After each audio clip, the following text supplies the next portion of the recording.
மீனாடா அவனை புடிமா. இல்ல அவனை புடிங்க.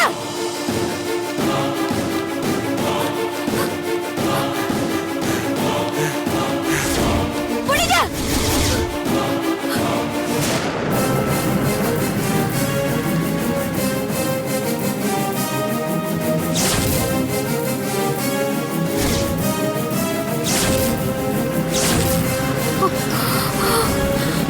சுந்தரம்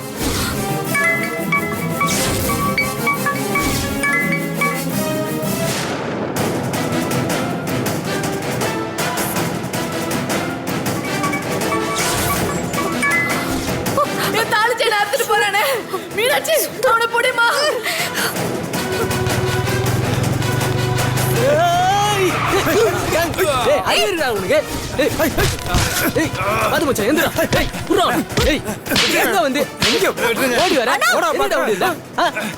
அவனை விட்டுறாதீங்க. செயின் அறுத்துட்டு ஓடுறான்.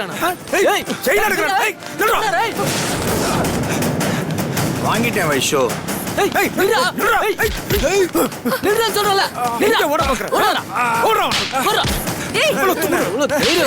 திருடுவியா? கண்ணு திருடுறவங்க கிட்ட திருடுவியா? புடா ராஸ்கல். ஃப்ராடு. சுந்தரம் போடா. வாமச்சான் ஸ்டேஷனுக்கு வயசுல திருடுற அதுவும் கண்ணு தெரியாத உங்கள்ட்ட போய்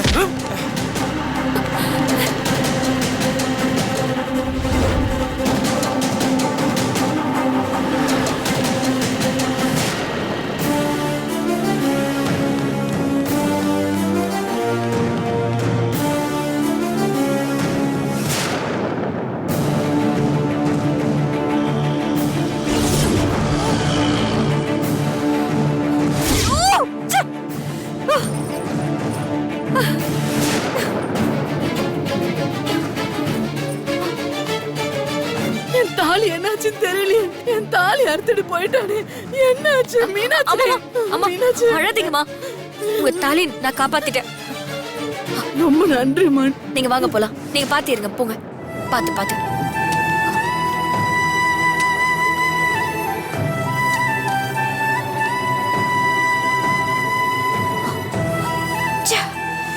அவனை மிஸ் பண்ணிட்டோமே. இவ்வளவு நாள் இவனை தேடிக்கிட்டு இருந்தோம். இன்னைக்குன்னு பார்த்து மிஸ் பண்ணிட்டோமே.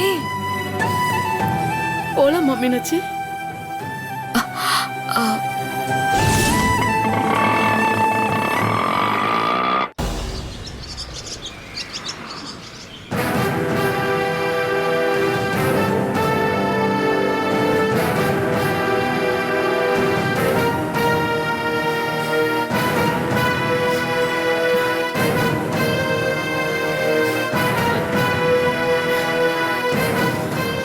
ஏங்க இப்ப நீங்க அவகிட்ட பேசுறீங்களா இல்ல நான் பேசவா? பையன் வீட்டுல பதில் கேட்டுக்கிட்டே இருக்காங்க. 2 நாள்ல பேசிட்டு சொல்றேன். நீங்க இன்னும் எத்தனை நாள் வெயிட் பண்ண முடியும்? இப்ப நீங்க கேக்குறீங்களா இல்ல நான் போய் கேட்கவா? இரு நீ கோவமா இருக்க. நீ போய் பேசினா பிரச்சனை ஆகும். நான் போய் பேசுறேன். போங்க.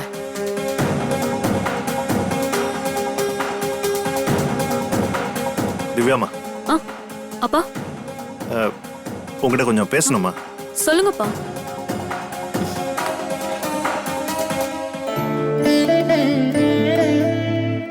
நான் சொல்ற விஷயத்த கொஞ்சம் பொறுமையா கேளுமா.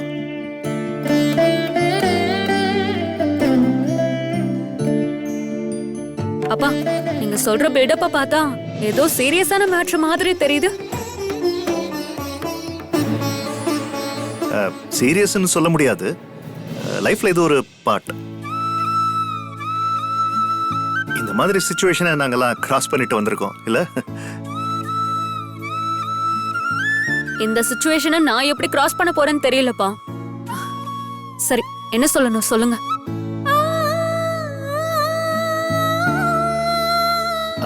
அன்னைக்கு அம்மா ஒரு போட்டோ காமிச்சா, நீ பார்க்க மாட்டேன்னு சொல்லிட்டு போயிட்ட.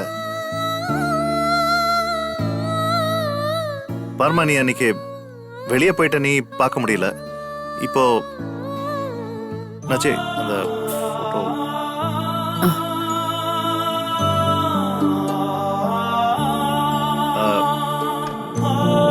திவ்யா குட்டி, அந்த போட்டோவை நீ பாரு.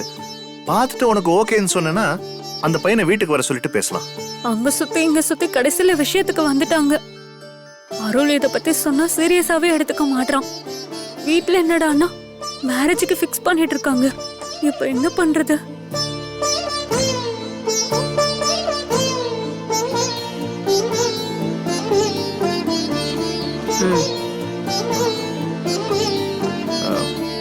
போட்டோவை பாரு.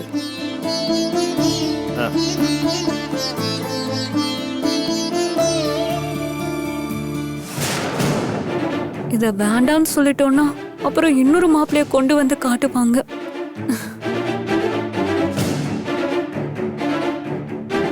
இப்ப பிடிக்கலன்னு சொன்னா 1008 கேள்வி கேட்பாங்க. பேசாம ஓகே சொன்னாதான் தப்பிக்க முடியும்.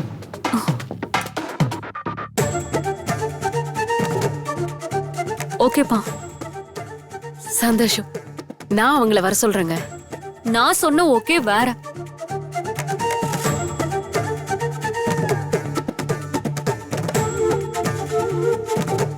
நான் இவரை தனியா மீட் பண்றதுக்கு ஓகே சொன்னேன். என்னங்க இங்க பாரு திவ்யா, மீட் பண்றதெல்லாம் கிடையாது. பொண்ணு பார்க்க அவங்க முறைப்படி வீட்டுக்கு வருவாங்க. முறைப்படினா இந்த சினிமா சீரியல் எல்லாம் பாத்திருப்பியே, பூ பழம் வெத்தலை பாக்கு அப்புறம் தட்டு செட்டோட ஒரு 10 பெரியவங்க எல்லாம் வருவாங்க இல்லையா? காலங்காலமா பொண்ணு பாக்குறதுனா நம்ம உலக வழக்கமே அதுதான். காலகாலமா பாக்குறதுதான் நாமளும் பாக்கணுமா? நான் தான் அந்த பையனை மீட் பண்றேன்னு சொல்லிட்டேன்ல. என்னங்க இந்த பொண்ணு மீட் பண்ணணும்னு சொல்றா? கல்யாண விஷயம் பேசிட்டு இருக்கோம், ஈஸியா மீட் பண்ணணும்னு சொல்றா. இரு நீ இரு. என்னமா நீ ஃபீல் பண்ற? அப்பா, ஒரு பெரிய கூட்டம் வந்து என்ன பார்த்து மாப்பிள்ளை என்ன பிடிக்கலன்னு சொல்லிட்டா? உன் போட்டோ வீடியோ எல்லாம் பார்த்துதான் பிடிச்சிருக்குன்னு சொன்னாரு. பெரியவங்க எல்லாம் வந்து சம்பிரதாயப்படி முடிவு பண்ணணும், அது மட்டும் தான் பாக்கி. அவங்களுக்கு பிடிச்சிட்டா மட்டும் போதுமா? எனக்கு பிடிக்க வேண்டாமா? அதான் போட்டோ பாத்துட்டல. போட்டோ பார்த்தா போதுமா? இதுல என்ன தெரிஞ்சுக்க முடியும்? பேசி பார்த்தாதான் அவருக்கு என்ன பிடிக்கும் எனக்கு என்ன பிடிக்கும். எங்க 2 பேருக்கும் வேவ் லென்த் ஒத்து போதா? இல்ல நாங்க 2 பேரும் கடைசி வரைக்கும் வாழுவோமா? இல்ல 3-4 monthsல டிவோர்ஸ் பண்ணி உங்க முன்னாடி வந்து நான் நிப்பேனா? என்னடி என்னென்னமோ எல்லாம் பேசுற? அப்புறம் என்ன? யாருன்னே தெரியாது, கூட்டிட்டு வந்து 10 நிமிஷம் உட்கார வச்சு அவன் என்ன வெறச்சு பாப்பான். நானும் மிரண்டு பாப்பேன். இதெல்லாம் எவ்வளவு நாளைக்கு? இதெல்லாம் செட் ஆகாதுமா. அப்பா, நான் ஒண்ணு சொல்றேன். சொல்லுமா. நான் ஒரு காஃபி ஷாப் சொல்றேன், அங்க அவரை வர சொல்லுங்க. நான் பாக்குறேன், பேசுறேன். எங்க 2 பேருக்கும் ஒத்து போச்சுன்னா நெக்ஸ்ட் மூவ் பண்ணலாம். ஒத்து போகலனா நோ தான். என்ன டிஸ்டர்ப் பண்ணக்கூடாது, ஓகேவா?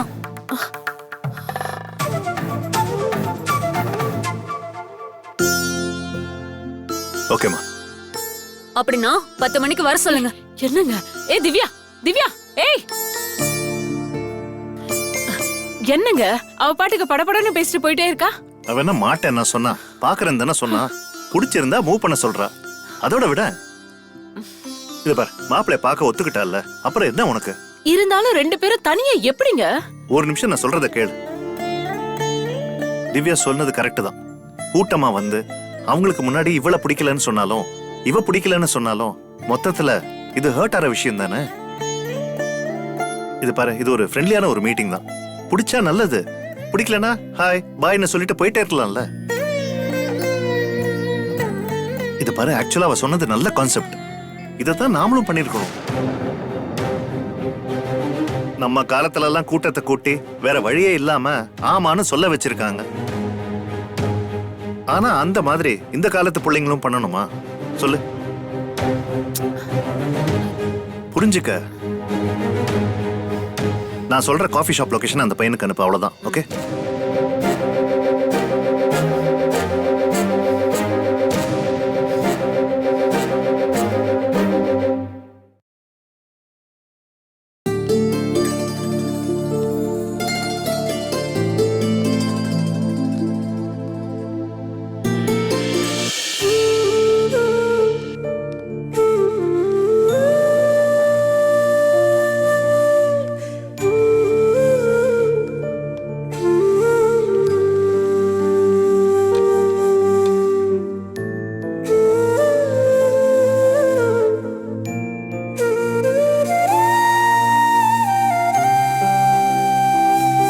என்ன வேடிக்கை பார்த்துட்டு இருக்க? கஸ்டமரை போய் பாரு. சார் இன்னும் கொஞ்ச நேரத்துல வந்து சேர்ந்துரும் சார். ஓ அப்படியா? Okay okay. Excuse me, order please. Your ஒரு சாய்ஸ். வாட்டர்மெலன் மொஜிட்டோ, ஒரு லெமனேட் கிரஷ்.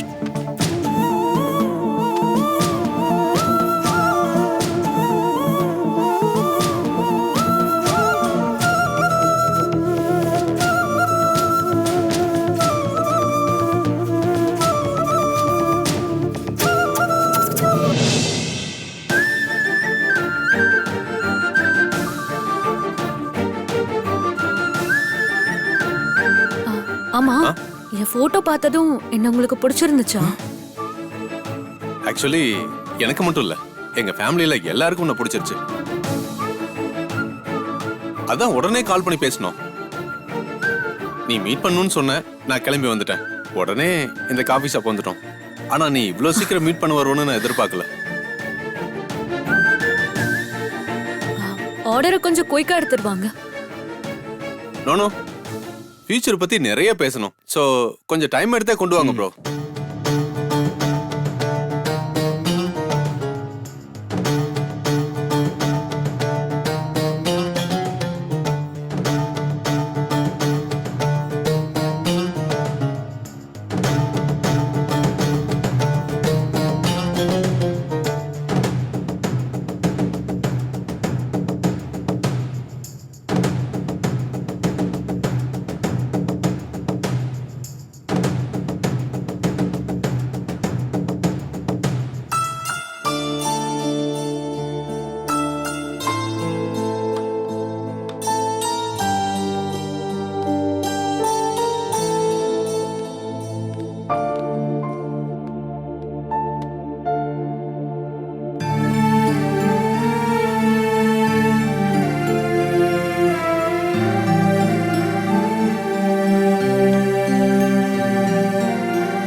சரி கிளம்பலாமா? ஓகே, வா போலாம்.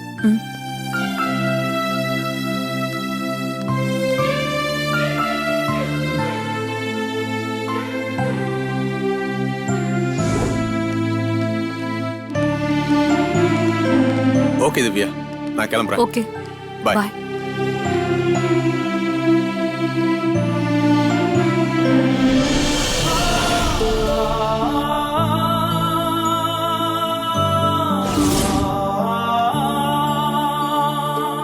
யார் அது? அவரு ரோகன். அந்த பேர் நீ பேசும்போதே அப்பவே காதுல விழுந்துச்சு. அப்போ மத்ததும் காதுல விழுந்திருக்கணுமே.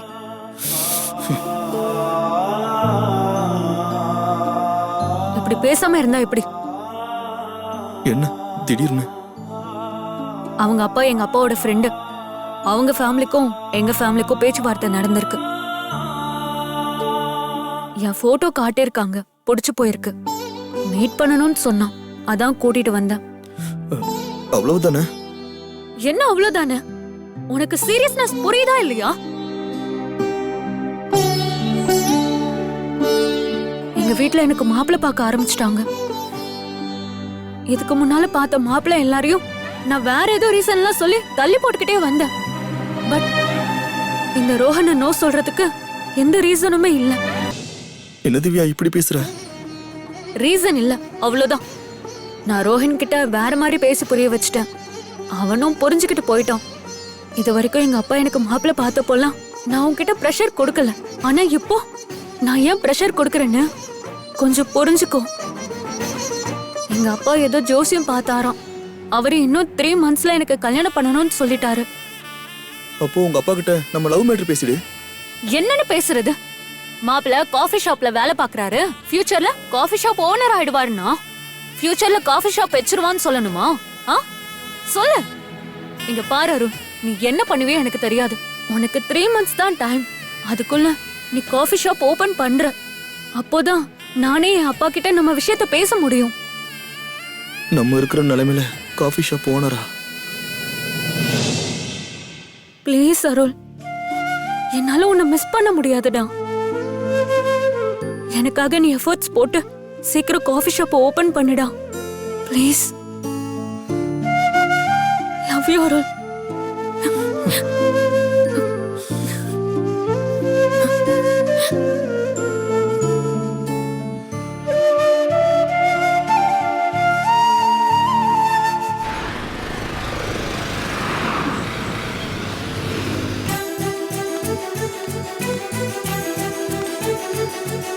மாமா. கங்கா, கொஞ்சம் தண்ணி கூட. அப்பா வந்துட்டீங்களா? காஃபி போட்டு வரவா? வேண்டாமா, இப்பதான் ஹோட்டல்ல நல்ல காஃபி சாப்பிட்டேன். அப்போ நம்ம வீட்ல நல்ல காஃபி சொல்றீங்களா? நம்ம வீட்ல போடுற மாதிரியே நல்ல காஃபி இப்ப ஹோட்டல்லயும் போடுறாங்க. உங்ககிட்ட பேசி ஜெயிக்க முடியுமா? வைஷு, என்னப்பா? உனக்கு நல்ல மார்க் வந்துட்டா நம்ம அம்மன் கோயில் வரதா வேண்டிக்கிட்டேன். நல்ல மார்க் வாங்கிட்டேன். நாளை காலையில நம்ம கோயிலுக்கு போறோம். அப்புறம் முக்கியமான ஒரு விஷயம், பக்கத்துலயே ஒரு அம்மன் கோயில் இருக்கு, அங்கேயும் போயிட்டு வந்துருவோம். ஒரு 3 to 4 hours ஒதுக்கி வச்சுக்க. சரிப்பா. மாமா இந்தாங்க. தேங்க்யூமா.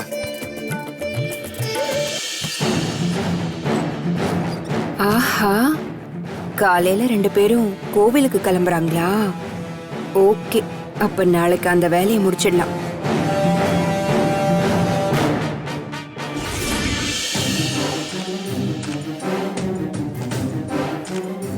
சொல்ல அருள். அனி, நம்மள மாதிரி மிடில் கிளாஸ் நம்பிதான் இஎம்ஐ பிசினஸ் நடந்துட்டு இருக்கு. எந்த ஒரு கடைக்காரனும் சாதாரணமா பொருளை தூக்கி கொடுத்துட மாட்டானுங்க. நாம எப்படியும் இஎம்ஐ கட்டிட போறோம், அதனால ஒரு பிரச்சனையும் இல்லை. ஆனா பணத்தை கட்டலன்னு வச்சுக்கோங்க, வீட்டு வாசல்ல நின்னு மான மரியாதை கெட்டு போற மாதிரி கேவலப்படுத்திடுவானுங்க. அதுக்கு பயந்துக்கிட்டு எப்படியும் பணத்தை கட்டிடுவோம். மிடில் கிளாஸோட இந்த மென்டாலிட்டியை பேஸா வச்சுதான் இஎம்ஐ பிசினஸே நடந்துகிட்டு இருக்கு. சரி அருள், 2 பேரும் அப்பா சொன்ன மாதிரி ஆளுக்கு ஒரு கடைக்கு போய் எல்லாத்தையும் பேசி முடிவு பண்ணிட்டு வந்துட்டீங்க. சந்தோஷம். ஆனா பொருள் எல்லாம் எப்போ டெலிவரி பண்ணுவாங்க? நாம எப்ப சொல்றோமோ அப்ப டெலிவரி கொடுக்க போறாங்க. அட ஆமா நீ, நம்மளுடைய அட்ரஸ் ப்ரூஃபே இந்த வீடு தான். 2 கடையோட பொருளையும் நம்ம வீட்டுல கொண்டு வந்து தான் டெலிவரி பண்ணுவாங்க. முக்கியமா பொருள் வீட்டுக்கு வர்ற நேரத்துல அப்பா வீட்டுல இருக்க கூடாது. ஆமா, கரெக்டா? அப்போ ஒண்ணு பண்ணலாம். மாமாவும் வைஷுவும் காலையில கிளம்பி கோயிலுக்கு போறாங்க.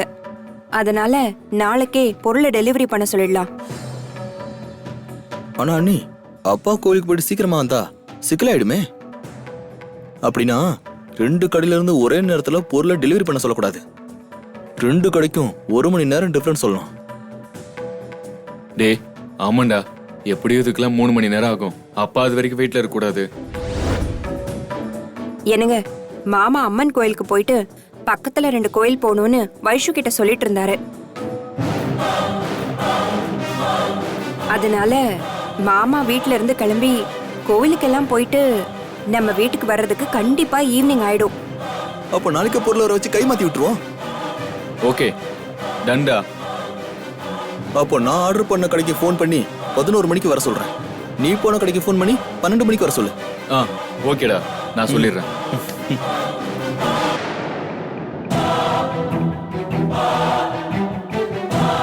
அண்ணே, நான் தானே அருள் பேசுறேன். அதான் ஆர்டர் கொடுத்துருந்தேனே. நாளை காலையில டெலிவரி பண்ணிடுறீங்களா? கரெக்டா 11 மணிக்கு வந்துருங்கண்ணே. வண்டியில் அனுப்பிச்சு விட்டுருங்கண்ணே. இங்க வந்துட்டு ஃபோன் பண்ணுங்க.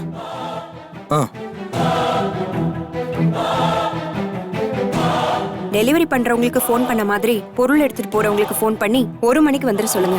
ஓகே அண்ணி.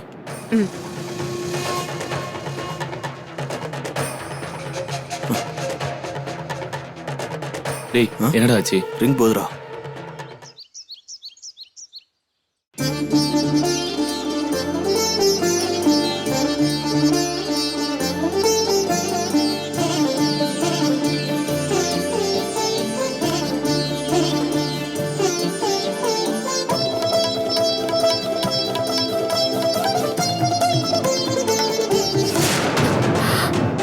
என்ன பாட்டி?